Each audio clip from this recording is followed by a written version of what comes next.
Ya, bila mengamati sejumlah harga komoditas akhir-akhir ini dapat dikatakan mantap kali begitu ya penguatannya, di mana kenaikan harga yang dialami sejumlah komoditas juga nyatanya mempengaruhi atau berdampak pada sejumlah lini ataupun sendi-sendi perekonomian RI. Tapi apa saja sih sebenarnya yang menjadi sentimen dari menguatnya harga dari sejumlah komoditas beberapa pekan kebelakangan ini? Mari kita bahas bersama di siang hari ini di harga komoditas ngamuk. Nah, di sini kalau kita perhatikan memang sebelum kita membahas terkait hal-hal apa saja yang kiranya mempengaruhi adanya lonjakan harga yang terjadi pada sejumlah komoditas, saya akan mengajak Anda terlebih dahulu untuk melihat seberapa besar sih penguatan yang terjadi dalam pergerakan harga komoditas 1 tahun terakhir. Dan bisa dilihat di sini mulai dari harga batu bara yang secara year to date juga penguatannya hampir 200% begitu ya, di angka 198,14%, lalu juga minyak WTI yang menguat juga 100% lebih atau 106,24% secara year to date, lalu juga minyak Brent yang menguat 101,37% atau di bawah sedikit dari WTI, dan juga CPO. CPO juga menguat 50% lebih atau di angka 65,43%. Lalu juga ada timah juga menguat 98,92%. Lalu juga ada nikel yang menguat 26,64% secara year to date. Ini penguatannya bisa dibilang gede-gede gitu ya. Dan juga rata-rata hampir semuanya mengalami penguatan yang signifikan. Dan bicara terkait mengapa harganya bisa melambung tinggi dan sentimen apa sih sebenarnya yang mempengaruhinya begitu ya. Dan juga bisa kita lihat apa-apa aja di slide selanjutnya. Nah, kalau misalnya dari sentimen yang ada ataupun mengamati dari kondisi yang ada dan memicu terjadinya kenaikan harga pada sejumlah komoditas, salah satunya adalah batu bara. Terindikasi kenaikan tersebut banyak dipengaruhi dari naiknya harga gas alam dunia. Nah, mungkin yang sudah dijelaskan oleh rekan baik saya tadi ya. Dan juga di mana dapat diartikan dengan harga gas alam yang juga melambung atau semakin mahal membuat pembangkitan listrik di sejumlah negara beralih menggunakan batu bara, dan juga karena harganya lebih ekonomis dibandingkan dengan gas alam dunia. Dan juga memang kalau bahkan Eropa yang juga disuarakan ataupun menyuarakan menjunjung tinggi isu ramah lingkungan pun ikut beralih dari gas alam ke batu bara guna memenuhi kebutuhan energinya. Dan juga memang tentu dengan permintaan batu bara yang meningkat, pastinya juga harga batu bara juga menjadi melambung begitu ya, dan juga otomatis ikut mengalami peningkatan ataupun penguatan. Ditambah lagi China juga secara terang-terangan melakukan peningkatan permintaan batu bara guna memenuhi pembangkit listrik di negaranya. Selain China,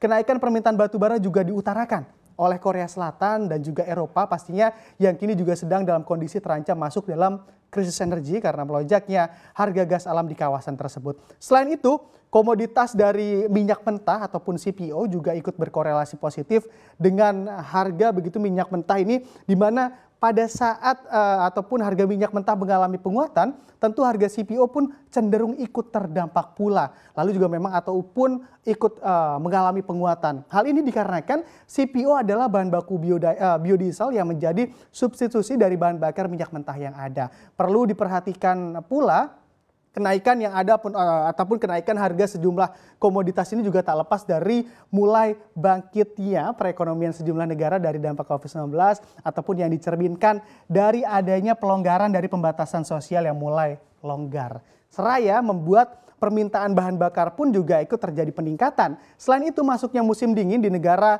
4 musim begitu ya juga menjadi sentimen ataupun ikut menambah angka permintaan sejumlah komoditas dalam pemenuhan kebutuhan mereka selama musim dingin menerpa. Lalu apakah kenaikan harga sejumlah komoditas ini juga ikut berdampak pada perekonomian Indonesia? Bisa kita lihat di slide selanjutnya.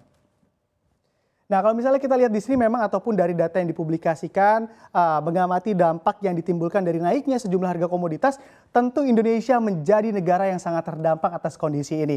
Di mana bisa dilihat di sini di mana antara perbandingan begitu dari data ekspor tambang dan juga migas RI periode Januari hingga Agustus 2020 dan juga Januari Agustus 2021 memang mempunyai selisih yang cukup besar. Kalau kita lihat yang pertama untuk migas, ini mungkin terlalu kecil di layar kaca Anda.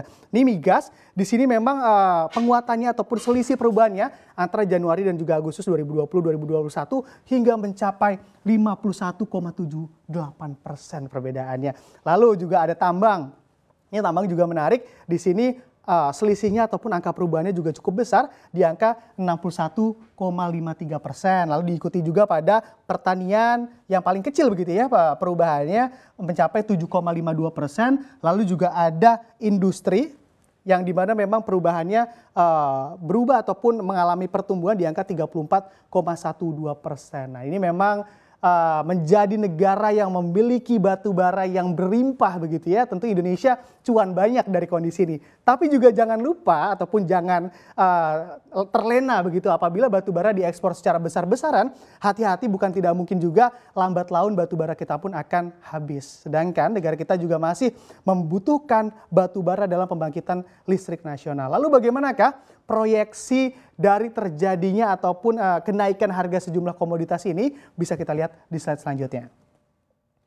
Nah, misal kalau kita lihat di sini memang memahami terkait proyeksi kenaikan harga sejumlah komoditas yang penguatannya juga bisa dikatakan luar biasa begitu ya di beberapa pekan ini. Menteri Perdagangan RI M. Lutfi juga memperkirakan fenomena ini akan berlangsung selama 24 hingga 30 bulan lamanya.